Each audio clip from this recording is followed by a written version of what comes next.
Hello viewers, welcome to দিদি রান্নাঘর channel. আজ দেখাবো ট্রেডিশনাল ও ইনস্ট্যান্ট পদ্ধতিতে কিভাবে খুব সহজে বাড়িতে মাওয়া তৈরি করা যায়।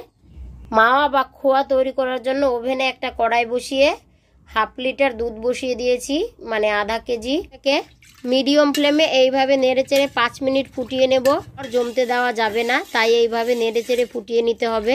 মাওয়া তৈরি করার জন্য আমি গরুর দুধ ব্যবহার করছি। আপনারা চাইলে যে কোনো প্রোডাক্টের লিকুইড দুধ দিয়েই এই মাওয়াটা তৈরি করে নিতে পারেন। আমি 5 মিনিট মিডিয়াম ফ্লেমে ফুটিয়ে নিয়েছি। এবার ওভেনের ফ্লেমটা মিডিয়াম থেকে একটু লো করে নেব আর এইভাবে অনবরত নেড়ে চেড়ে নেব। ট্রেডিশনাল পদ্ধতিতে মাওয়া তৈরি করা একদম সহজ, শুধু একটু সময় ও ধৈর্যের দরকার, যেন দুধটা কড়াইয়ের তলায় লেগে না যায় আর উপরে সর না জমে। কতটা কমে এসেছে এই পর্যায়ে অবশ্যই এইভাবে অনবরত নেড়েচেড়ে নিতে হবে।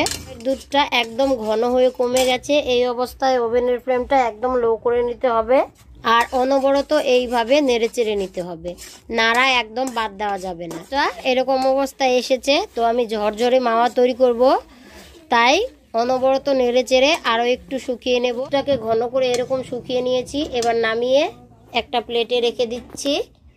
নামিয়ে নিয়ে এইভাবে ছড়িয়ে দিতে হবে। আর 5 মিনিট এই অবস্থাতেই রেখে দেব। এখন আমি তৈরি দেখাচ্ছি ইনস্ট্যান্ট পদ্ধতিতে মাওয়া। একটা কড়াই বসিয়ে হাফ লিটার দুধ দিয়ে দিয়েছি, মানে 500 ml। 1 মিনিট দুধটাকে গরম করে ওভেনের ফ্লেমটা লো করে হাফ কাপ গুঁড়া দুধ দিয়ে ভালোভাবে মিশিয়ে নিচ্ছি। এইভাবে অনবরত নেড়েচেড়ে মিশিয়ে নিতে হবে। মিশিয়ে ওভেনের ফ্লেম মিডিয়াম করে এইভাবে নেড়েচেড়ে ফুটিয়ে নিচ্ছি।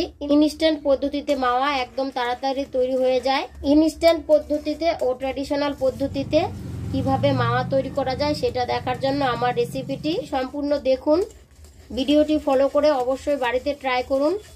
কেমন হয়েছিল কমেন্টের মাধ্যমে জানাবেন। যদি ভালো লাগে একটি লাইক, শেয়ার ও আমার চ্যানেলটি সাবস্ক্রাইব করে পাশে থাকা বেল আইকনটি বাজিয়ে দেবেন। 1 টেবিল চামচ পরিমাণ ঘি অথবা বাটারও মিশিয়ে নিতে পারেন। হাতের কাছে ঘি বা বাটার না থাকলে নাও দিতে পারেন, যেমন আমি দিলাম না। মিডিয়াম ফ্লেমে দুধটাকে 5 মিনিট ফুটিয়ে নিচ্ছি। 5 থেকে 7 মিনিটে ইনস্ট্যান্ট পদ্ধতিতে মাওয়াটা একদম তৈরি হয়ে যায়। গরুর দুধ দিয়ে তৈরি করছি। আপনারা চাইলে যে কোনো প্রোডাক্টের লিকুইড দুধ দিয়েও তৈরি করতে পারেন। তো আমি হাফ লিটার দুধের জন্য হাফ কাপ গুঁড়ো দুধ ব্যবহার করেছি। আপনারা চাইলে হাফ কাপের জায়গায় 1 থেকে 1.5 কাপও ব্যবহার করতে পারেন, তবে মাওয়াটা বেশি পরিমাণে হবে। 3 মিনিট মিডিয়াম ফ্লেমে এইভাবে অনবরত নেড়েচেড়ে ফুটিয়ে নিয়েছি। এবার ওভেনের ফ্লেমটা লো করে নিয়েছি।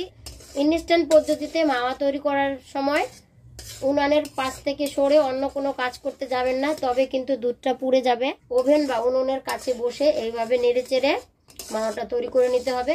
দেখুন কিরকম ঘন হয়ে গেছে। বারবার বলছি, ওভেনের ফ্লেমটা কিন্তু লোই রাখতে হবে, নইলে কিন্তু একদম পুড়ে যাবে আর দুধটা নষ্ট হয়ে যাবে। আর লো রেখে এইভাবে একটু নেড়েচেড়ে নিলে সুন্দরভাবে মাওয়াটা তৈরি হয়ে যাবে। দেখুন মাওয়াটা একদম রেডি হয়ে গেছে। তো আমি এখন নামিয়ে নিচ্ছি। এটা হলো ট্র্যাডিশনাল পদ্ধতিতে তৈরি মাওয়া আর এটা হলো ইনস্ট্যান্ট পদ্ধতিতে তৈরি মাওয়া। ইনস্ট্যান্ট পদ্ধতিতে তৈরি মাওয়াটা এইভাবে একটু হাত দিয়ে মাখিয়ে নেব।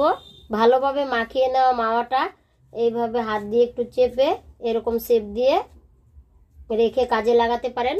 আবার চাইলে এরকম একটা কৌটোয় ভরে এইভাবে হাত দিয়ে চেপে চেপে এবার এটাকে 5 মিনিট রেখে ভালোভাবে ঠান্ডা করে নেব। 5 মিনিট হয়ে গেছে। এবার এইভাবে ট্যাপ করে নিলেই মাওয়াটা বেরিয়ে যাবে। দেখুন একদম দোকানের মতন কেনা মাওয়া মনে হচ্ছে। ওটা এইভাবে হাত দিয়ে একটু ভেঙে ভেঙে নিলে আরও ঝরঝরে হয়ে যাবে। এদিকে হলো ট্রেডিশনাল পদ্ধতিতে তৈরি করা মাওয়া আর এটা হলো ইনস্ট্যান্ট পদ্ধতিতে তৈরি করা মাওয়া।